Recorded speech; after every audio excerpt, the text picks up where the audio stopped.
Guys, അപ്പോൾ ഇന്ന് നമുക്കൊരു ഗെറ്റ് റെഡി വിത്ത് മീ ഉണ്ടല്ലോ. അപ്പോൾ ഇന്ന് നമ്മൾ ഹിൽ പാലസ് കാണാൻ പോകുകയാണ്. അപ്പോൾ ഒരു കുട്ടി ഗെറ്റ് റെഡി വിത്ത് മീ ആണ്.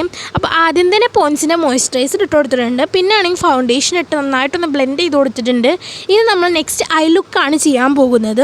അതിനായിട്ട് നമ്മൾ ഐ ഷാഡോ ഇട്ട് കൊടുത്തിട്ടുണ്ട്. ഈ ഒരു ന്യൂഡ് ഷെയ്ഡാണ്. പിന്നെ ആണെങ്കിൽ ഹൈലൈറ്റർ പാലറ്റിൽ നിന്ന് ഒരു ഷിമ്മറി പോലൊരു കളർ ഞാൻ ഇട്ട് കൊടുത്തിട്ടുണ്ട് കേട്ടോ ഗൈസ്.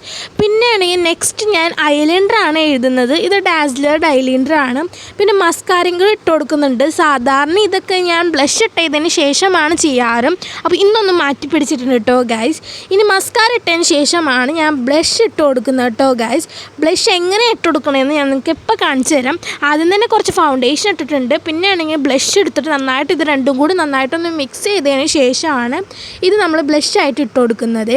ഈ ഒരു ഷെയ്ഡ് എനിക്ക് ഭയങ്കര ഇഷ്ടമാണ്. അതുകൊണ്ട് ഇന്ന് ഞാൻ ചെറുതായിട്ട് മാറ്റി പിടിച്ചിട്ടുണ്ട്. അങ്ങനെ അതും കഴിഞ്ഞിട്ടുണ്ട്.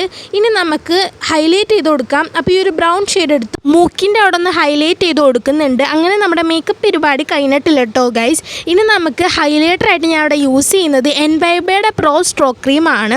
ഇത് നമ്മൾ കുറച്ചായിട്ടിട്ട് നന്നായിട്ടൊന്ന് ബ്ലെൻഡ് ചെയ്ത് ഡാബ് ചെയ്ത് കൊടുക്കുന്നുണ്ട്. അങ്ങനെ നമ്മുടെ മേക്കപ്പ് ഇവിടെ കഴിഞ്ഞിട്ടില്ല. നമ്മൾ ലിപ്സ്റ്റിക്ക് ലാസ്റ്റാണ് ഇടുന്നത്. ഡ്രസ്സൊക്കെ ഇട്ടതിന് ശേഷമാണ് നമ്മൾ ലിപ്സ്റ്റിക്ക് ഇടുന്നത് കേട്ടോ ഗൈസ്. അപ്പോൾ ഇന്ന് ഞാൻ ഇടാൻ പോകുന്നത് ഒരു കോട്ട് സെറ്റാണ്. ഒരു ഗ്രീൻ കളറാണ്. അത്യാവശ്യം കുറച്ച് വർക്കൊക്കെ ഉള്ളൊരു കോട്ട് സെറ്റാണ് കേട്ടോ ഗൈസ്. എനിക്ക് ഭയങ്കര ഇഷ്ടമാണ് ഈ ഒരു കോട്ട് സെറ്റ്. ആക്സസറീസ് ആയിട്ട് ഞാനൊരു ഗ്രീൻ കളർ സ്ക്രഞ്ചീസും കൂടി ഇട്ട് കൊടുക്കുന്നുണ്ട്. പിന്നെ ആണെങ്കിൽ നമ്മുടെ മാസിൻ്റെ ഗേൾ പവർ ലിപ്സ്റ്റിക്ക് ഞാൻ ഇട്ട് കൊടുത്തിട്ടുണ്ട് കേട്ടോ ഗൈസ്. പിന്നെ ഒരു റായും കൂടി വെച്ച് കഴിഞ്ഞപ്പോൾ നമ്മുടെ ഫൈനൽ ലുക്കൂടെ കംപ്ലീറ്റ് ആയിട്ടില്ല. നമുക്കിനി തട്ടനും കൂടി ഒന്ന് സെറ്റാക്കി കൊടുക്കണം. അങ്ങനെ തട്ടനും സെറ്റാക്കി കഴിഞ്ഞിട്ടുണ്ട്. പിന്നെ ഈ ഒരു ഗ്രീൻ ചെരുപ്പാണ് ഇടുന്നത്. അപ്പോൾ ഞാൻ പോയിട്ട് വരാം കേട്ടോ ഗൈസ്.